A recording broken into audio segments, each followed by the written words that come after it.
Assalamualaikum warahmatullahi wabarakatuh. Apa kabarnya?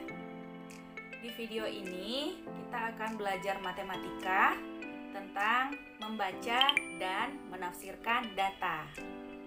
Sebelumnya di sekolah kamu juga telah mempelajari tentang bagaimana membaca dan menafsirkan data. Nah, kali ini kita akan mengulang kembali di video ini tentang pelajaran itu. Nah, sebelumnya apa itu data?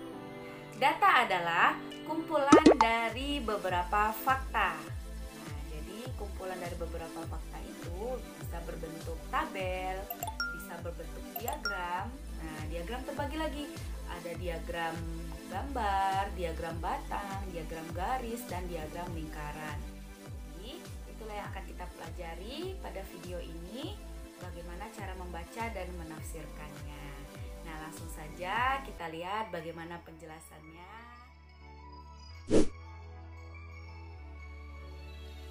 Kita bisa lihat di sini ada tabel jumlah siswa per kelas dari kelas 1 sampai kelas 6 di SDN 104 Pekanbaru.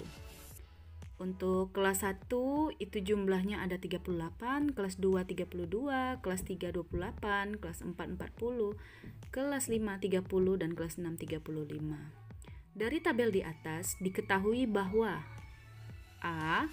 Jumlah siswa kelas 1 ada sebanyak berapa siswa? Nah, kita bisa lihat di kelas 1 itu ada 38 siswa ya. Nah, jadi ya di kelas 1 itu ada sebanyak 38. Kita bisa lihat di tabelnya ada 38. Jadi kita buat di sini 38. Yang B, jumlah siswa terbanyak ada pada kelas. Nah, kita lihat di sini, ini terbanyak ya. Terbanyak itu ada pada kelas. Nah, 40 orang. 40 orang itu ada di kelas 4. Nah, jadi kita bisa buat kelasnya itu kelas 4.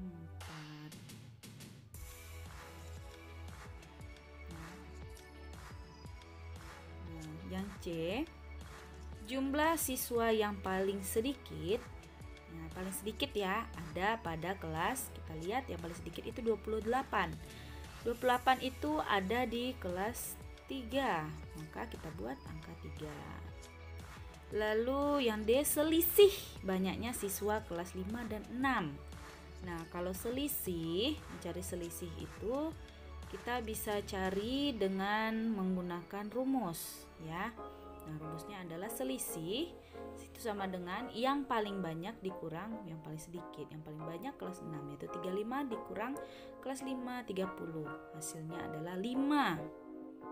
Ya, jadi jawabannya adalah 5.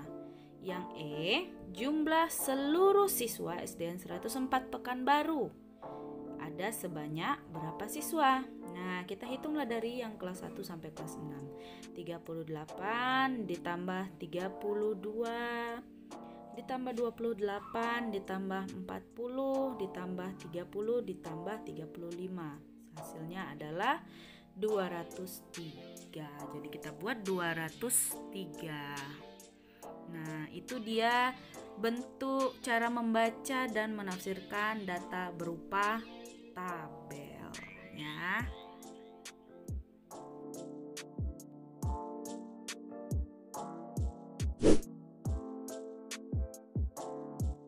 Baiklah, kita bisa lihat ada diagram gambar ya, hasil panen mangga kebun Bu Feni dalam 4 bulan.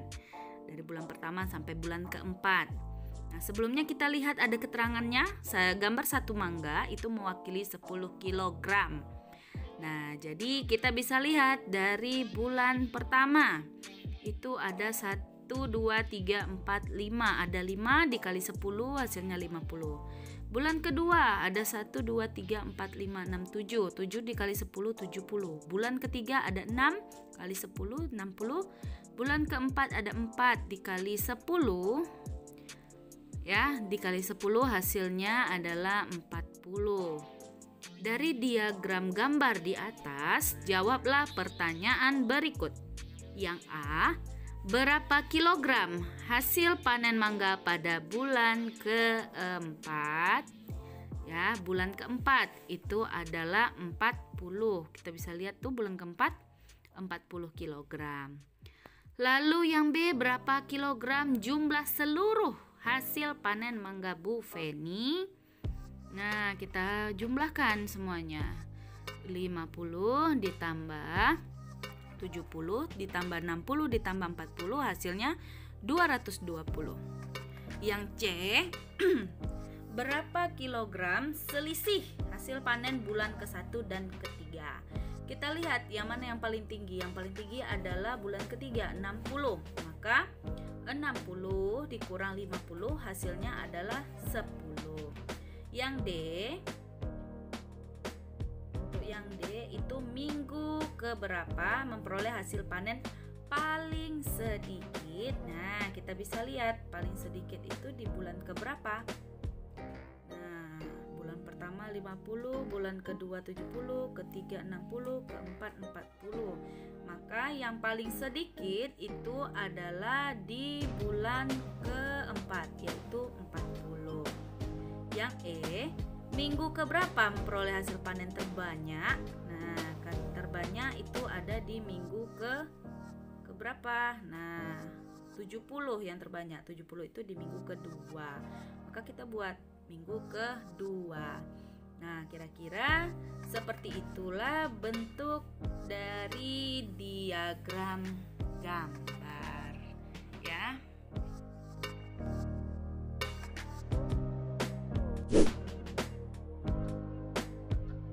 Baiklah, kita lihat ada diagram batang hasil nilai ulangan siswa kelas 5. Berdasarkan diagram batang di atas, coba lengkapi pernyataan berikut ini.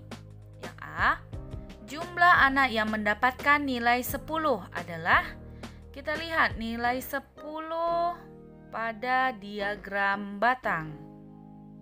Nah, nilai 10 itu ada 2 anak, maka kita buat 2. Yang B, jumlah anak yang mendapatkan nilai terendah adalah, nilai terendah itu nilai 5. Nah, kita lihat 5 itu ada berapa orang? Ada 5. Nah, jadi 5 anak. Yang C, selisih anak yang mendapatkan nilai 7 dan 8 adalah 7. Itu ada berapa? Ada 14. 8 itu ada 5. Maka 14 kita kurangkan dengan 5. Hasilnya adalah 9. Lalu yang D, nilai titik-titik diperoleh 14 anak. Kita lihat yang 14 tadi apa? 7. Maka jawabannya nilai 7. Yang E, nilai yang paling banyak diperoleh oleh siswa adalah nilai. Kita lihat 5 itu ada 5, 6 itu 12, 7 itu 14, 8 5, 9 2, dan 10 2. Maka nilai yang paling banyak diperoleh siswa adalah nilai berapa? Nilai 7. Karena 7 ada 14. Selanjutnya jumlah siswa yang memperoleh nilai 6 dan 9 adalah, kita jumlahkan, 12 ditambah 2, jawabannya 14. Jadi ada 14. Yang G, jumlah siswa kelas 5 seluruhnya adalah, kita jumlahkan 5 tambah 12 tambah 14 tambah 5 tambah 2 tambah 2 hasilnya 40. Yang H, jumlah anak yang memperoleh nilai tertinggi adalah, nilai tertinggi itu nilai berapa? 10. Jadi nilai 10, nilai tertinggi itu ada berapa anak? Ada 2. Maka jawabannya adalah 2. Nah, jadi begitu ya cara membaca diagram batang.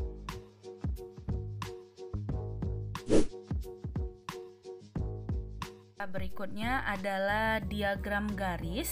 Ya, ini adalah diagram garis makanan favorit siswa kelas 5. Dari diagram garis di atas diperoleh informasi. A, siswa yang suka makan soto ada berapa? Nah, Nah, kita lihat soto itu ada 8. Jadi kita buat 8 siswa. Yang B, jumlah penurunan jumlah siswa dari yang suka makan mie ke nasi goreng. Ya, mie ada 12, nasi goreng ada 5. Jadi kita buat 12 dikurang 5, 7. Berikutnya yang C, jumlah seluruh siswa kelas 5. Nah, kita jumlahkan. Yang bakso ada 4. Nah, tambah 8 ditambah 12 ditambah 5 ditambah 10. Hasilnya adalah 39. Yang D, makanan yang paling disukai siswa kelas 5. Yang paling disukai siswa kelas 5 adalah, nah kita lihat yang paling tinggi 12 adalah mie goreng. Yang E, makanan yang paling sedikit disukai oleh siswa kelas 5, kita lihat yang paling rendah. Yang paling rendah adalah bakso. Nah, itu dia bagaimana cara membaca dan menafsirkan diagram garis.